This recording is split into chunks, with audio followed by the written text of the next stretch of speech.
Muchas gracias. Bueno, va a estar en gallega la presentación, pero hablaré en castellano para hacer un mix, ¿no?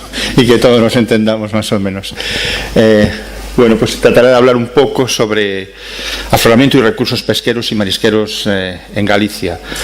Un poco en la línea de lo que planteó Fran, pues ver esa frontera entre los departamentos de oceanografía, como está reflejado, el de recursos y ecología marina y el departamento de acuicultura y biotecnología. Pero también colaboraciones con Proinsa, por ejemplo, en lo que se refiere al mejillón, con la Consejería do Mar, a través de las delegaciones, a través del CIMA, del CETMAR y también con las cofradías. Es decir, que es un trabajo interno de los distintos grupos de investigación y departamentos del Instituto, pero también externo, buscando las empresas, buscando la administración, para un poco, pues eso, ligar las condiciones ambientales particulares de nuestro mar con la explotación de los recursos pesqueros y marisqueros. Pues lo primero que quería hacer era hablar un poquito sobre afloramiento, pero muy brevemente, y luego pues llevarlo hacia el mejillón, hacia el marisqueo en los bancos arenosos de las Rías Altas, hacia la pesquería artesanal de pulpo, hacia las otras pesquerías artesanales de Galicia y fundamentalmente al final un par de pinceladas sobre el cambio climático, ya que el cambio climático afecta a las condiciones ambientales y las condiciones ambientales son las que definen la riqueza pesquera y marisquera de nuestra zona. Afloramiento, sencillamente que indicar que la gráfica que aparece en la pantalla muestra las condiciones típicas, y lo de típico hay que tomarlo siempre entre comillas, de esta zona, ¿no? Porque aquí, como alguien me dijo alguna vez, puedes tener las 4 estaciones en el mismo día, ¿no?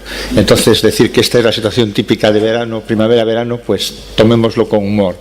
El anticiclón de las Azores se coloca pues en la posición que veis ahí, y aquí soplamientos del norte, y eso es lo que provoca el fenómeno del afloramiento, que se ve muy bien a través de las imágenes de satélite. Tenemos en la zona de costa pues el agua fría, resultado de ese fenómeno de afloramiento, que es un agua además muy rica en sales nutrientes, que es la base de la riqueza pesquera y marisquera de la zona. Quizá menos conocida es la situación que se da cuando, en vez de estar en el anticiclón de las Azores, en esa posición, nos encontramos con la borrasca, con la baja de Islandia. El anticiclón se va hacia Azores y aquí se nos coloca la baja, y esa baja trae vientos del sur, que es lo que provoca la situación que veis en la imagen de satélite contraria. Aguas subtropicales cálidas se vienen hacia nuestra zona, ¿no? Entonces se da esta situación curiosa de que en verano el agua está fría en la costa y cálida hacia afuera, y en invierno es al revés. Esto, repito, tampoco se puede ver como una situación completamente estática, porque realmente lo que pasa a lo largo del año es una sucesión de anticiclones y borrascas que van pasando, tanto en la primavera, verano, otoño, invierno, ¿no? Pero si tenemos que dar una condición media sería esta. Aquí tenemos un vídeo también muy rápido de un año entero, corresponde al año 2002, de la temperatura superficial, para que veáis cómo es el fenómeno de afloramiento en Galicia. Como ya dijimos antes, empieza pues hacia finales de mayo y dura hasta septiembre. Entonces, en este momento que estamos en abril, como podéis ver en la numeración que aparece debajo del vídeo, pues aún está el agua fría. Ahora que estamos en mayo empieza a calentarse, y ya, ahora que llega junio, veis como la zona de costa está claramente más fría que la parte exterior, ¿verdad? Y según va avanzando el verano, la situación se hace todavía más clara. Ahora que estamos en el mes de agosto, ¿vale? Es decir, veis que no es algo estático, es algo dinámico, crece, decrece. O sea, no es que llega el verano y empieza a aflorar, ¿no? Sino que es como un corazón latiendo de alguna forma, ¿no? Y veis que ahora ya llega octubre, noviembre y desaparece el fenómeno, ¿vale?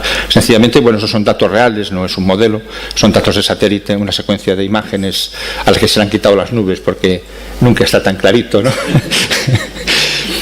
Pero es un poco para mostrar lo que es el fenómeno. Y lo que veis ahí justo ahora, que terminó en diciembre, es esa corriente cálida que viene desde el sur y gira en Finisterre y se mete en el Cantábrico, que es lo que los británicos llaman Navidad, porque bueno, coincide más o menos, ya veis que es el 25 de diciembre y la corriente está llegando al Cantábrico.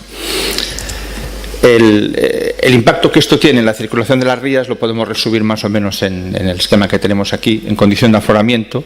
El esquema que está a vuestra izquierda pues muestra una ría fría, ¿no? Porque entra por fondo un agua de 200 metros de profundidad, fría y rica en sales nutrientes, que es lo que fertiliza el sistema. Por el contrario, en el medio tenemos la situación de calma, es decir, no sopla viento del norte, la circulación sigue siendo del mismo tipo, positiva, pero más débil, y hay un calentamiento en la ría. Y por último, cuando hay hundimiento, que esto es menos conocido, cuando hay hundimiento, que es la imagen que está a la derecha, pues la ría circula al revés, es decir, el agua superficial oceánica cálida entra en la ría y se encuentra con el agua del río y forma un frente de convergencia. Entonces es interesante tener claro cómo el afloramiento por un lado y el hundimiento por otro provocan una forma de circular muy distinta en la ría. Después de este precedente, vamos un poco recurso por recurso. Aquí vamos a hablar sobre el mejillón. Y ahí pone historia de un éxito sin precedentes. Bueno, porque por el tipo de cultivo y por la geomorfología de las rías y también por su patrón de circulación. El crecimiento del mejillón se puede modelar multiplicando, y esto es haciéndolo muy sencillo, pues la velocidad de la corriente que pasa a través de la batea y la carga orgánica, la carga de alimento que lleva. Es decir, no es solo que haya alimento, también importa la velocidad a la que el alimento cruza la batea. Entonces hay un óptimo, como está en la figura de la izquierda, que no voy a entrar mucho en ello, pero digamos que con lo que debemos quedarnos fundamentalmente es que si depende de la velocidad, es decir, de la circulación, y depende de la cantidad de alimento, es decir, de la fertilización, pues claramente hay dos elementos fundamentales que van a influir en la productividad pesquera y marisquera, y en este caso de la explotación de mejillón, que son el afloramiento y los aportes continentales, que son los dos elementos que vimos antes que regulaban la circulación de la ría y sus patrones de fertilización. Entonces, una corriente de una intensidad media con una carga de fitoplancton media es la mejor situación para que el mejillón crezca a una mayor velocidad. Saliendo de esas condiciones medias, de esa ventana óptima que se marca ahí con la línea verde, si va muy rápido, el mejillón, como digamos, no le da tiempo a comer; si va muy despacio, la comida no le llega. Es decir, hay un óptimo de velocidad de corriente y de cantidad de alimento. Y es un claro ejemplo de un recurso que, como decía Fran, pues come del ambiente, es decir, no es acuicultura de jaulas ni acuicultura de tanques. Estos organismos no hay que darle de comer, comen lo que hay en el ambiente. Y el éxito del cultivo, somos el segundo productor mundial de mejillón en el mundo, Galicia, lo es precisamente por cómo es la geomorfología de las rías, que permite tener esas estructuras a pesar de que haya vientos intensos fuera, dentro de la ría no se notan tanto, y segundo, porque esos vientos son los que fertilizan la ría y la ponen en movimiento, que es lo que se necesita para que ellos crezcan. En esta gráfica, que es con unos datos propios de la empresa, de Proinsa, en la figura de la derecha abajo de todo, en el eje de las X está el índice de afloramiento en los meses de verano, y en el eje de las Y es el rendimiento en carne del mejillón en otoño. A mayor afloramiento en verano, mayor rendimiento en carne en otoño, ¿vale? Es decir, que un verano con nortadas, ¿no?, con esos eventos de afloramiento sucesivos, nos va a dar un mejillón que cuando lo abrimos en otoño, pues va a tener una cantidad de carne que al consumidor y por lo tanto al productor le van a dar un mejor beneficio. ¿Vale? Si tenemos un verano como el que hemos sufrido este año, que no hubo casi nortadas, la gran discusión o la gran pena de los bateiros era que no cogía carne. O mexillón non colle carne, no coge carne porque no hubo nortadas. ¿Vale? Entonces esto es una muestra un poco de cómo las condiciones ambientales realmente controlan el precio de un producto. ¿Vale? Esto es, estamos acostumbrados quizás a convertir viento en dinero, pensando en los molinos de viento, ¿no? Pero hay otras formas de convertir viento en dinero, ¿vale? ¿Qué es esta? No solamente controla, digamos, la calidad del mejillón, la producción, también controla su comercialización e incluso parcialmente la producción por el asunto de las mareas rojas, ¿verdad? Es decir, esos tres esquemas de circulación que vimos antes son adecuados o le vienen bien a ciertas especies de fitoplancton. La situación de afloramiento le viene bien a las diatomeas, entonces el mejillón come diatomeas y no hay ningún problema, se comercializa, nosotros lo podemos comprar y comer sin problemas. Los problemas empiezan cuando empieza a abundar en el medio Dinophysis acuminata, Dinophysis acuta, es decir, este tipo de organismos que tienen o generan toxina. que el mejillón acumula, y si nosotros lo llegamos a comer, pues podemos tener un evento de ese tipo diarreico fundamentalmente. Entonces, de nuevo es el afloramiento, la calma o el hundimiento el que permite, ¿no?, o el que le da una ventaja a cada uno de estos tipos de organismos a la hora de aparecer en el medio. Entonces, cuando hay afloramiento, digamos que no hay problemas. Cuando hay calma y aparece dinófisis, podemos tener problemas porque hay cierres. Cuando hay hundimiento, tenemos acuta y tenemos problemas también, ¿vale? Entonces es importante a lo largo del año qué equilibrio vamos a tener de esos tres tipos de situaciones. Fijaros, estos son de las Rías Baixas. Lo que tenemos abajo es, bueno, en la gráfica de la derecha, en el eje de las X está el tiempo de renovación de las rías, y en el eje de las Y está el número de días al año que están cerrados los polígonos bateeiros. Veis que hay hasta 300 días al año. Hay ahí en la ría de Pontevedra, Antonio, la ría de Pontevedra, llegó a estar cerrada 300 días de los 365. Y la variable que controla fundamentalmente, o bueno, digamos bastante bien, los cierres es el tiempo de renovación. Y el tiempo de renovación en este caso está calculado en base al afloramiento, o sea, al viento, a las nortadas. O sea, eso que aparece en el eje de las X es nortadas. Cuando hay muchas nortadas, el tiempo de renovación es pequeño y por lo tanto hay pocos cierres. Cuando hay pocas nortadas, el tiempo de renovación aumenta y por lo tanto tenemos más problemas de cierre. Y esto es un problema realmente. Si 300 días al año está encerrado un polígono de bateas, eso es un problema gravísimo para la comercialización, pero incluso para la producción, porque si no puedes sacar el producto, tampoco puedes meter nuevo. Es decir, realmente tiene un impacto importante. Y vuelve a ser el afloramiento, el hundimiento, es decir, las condiciones ambientales. Esto es otro esfuerzo en el que estamos aún metidos, que son los bancos arenosos de las Rías Altas. Ahí tenéis las 6 especies explotadas más importantes. Tenemos, pues yo qué sé, el berberecho, la navaja, la coquina, bueno, las que hay. Lo que tenéis ahí en gris y rojo es el precio. Veis que hay diferencias de precio bien gordos. La coquina está en torno a 30 euros el kilo y sin embargo el berberecho está en torno a 4. La gráfica tiene mucha información. Y luego aparte también lleva cómo ha evolucionado su extracción desde el año 1997 hasta ahora. Es decir, hemos hecho un esfuerzo pues, por recopilar toda esta información, no solo información, digamos, de tipo biológico, sino también socioeconómico, por decirlo de alguna manera, tratando de ver cuáles pueden ser las causas que provocan estas fluctuaciones que hay en las capturas o la extracción que hay de estas especies a lo largo de los años.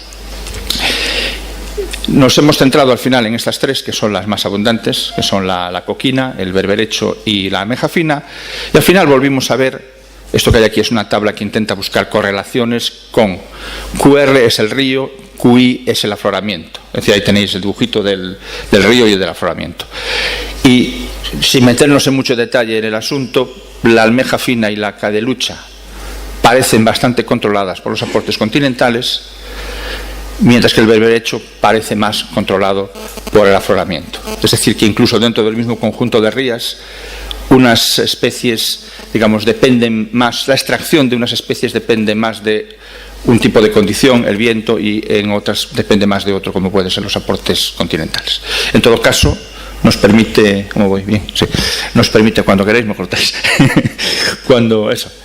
nos permite, tampoco pretendemos ir más allá porque esto estamos trabajando aún en ello y tendremos que afinar, ¿no? Pero un poco que se vea que de nuevo, pues estas 2 grandes variables que son el viento y el afloramiento tienen cierto control sobre el marisqueo, por ejemplo.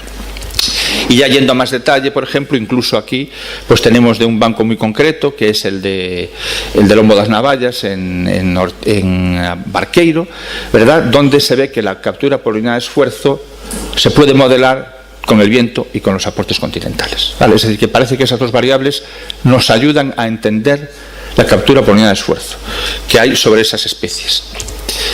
Otro ejemplo es el ejemplo del pulpo. Esto es interesante porque, bueno, lo que tenéis a la izquierda es el ciclo que tiene que ver con la puesta de huevos, y lo que tenéis a la la izquierda el ciclo de puesta de huevos y a la derecha es el ciclo de eclosión, cuando ya se forman y las paralarvas van al medio. Si le ponemos encima de esto el ciclo de afloramiento-hundimiento, ¿vale? Lo que está por debajo de la raya es vientos del sur, lo que está por encima es vientos del norte. Eso significa que el pulpo desova, por decir así, justo antes de que empiece la estación de afloramiento y eclosiona justo después de que termine.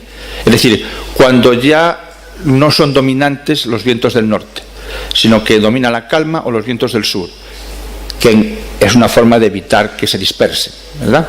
De hecho, si veis el tipo de circulación que veíamos antes, y además tenéis en cuenta que este organismo migra verticalmente, es decir, que de noche está debajo de noche está arriba y de día está abajo, si unís ese movimiento vertical con este que hay aquí, pues por ejemplo, si nos ponemos arriba de noche, va hacia afuera, pero al llegar el día baja, con lo cual entra con la corriente de entrada, se dispersa menos. Es decir, es un organismo que al combinar el tipo de circulación que hay en las rías con su habilidad de migrar verticalmente, consigue o busca retenerse, con más o menos éxito.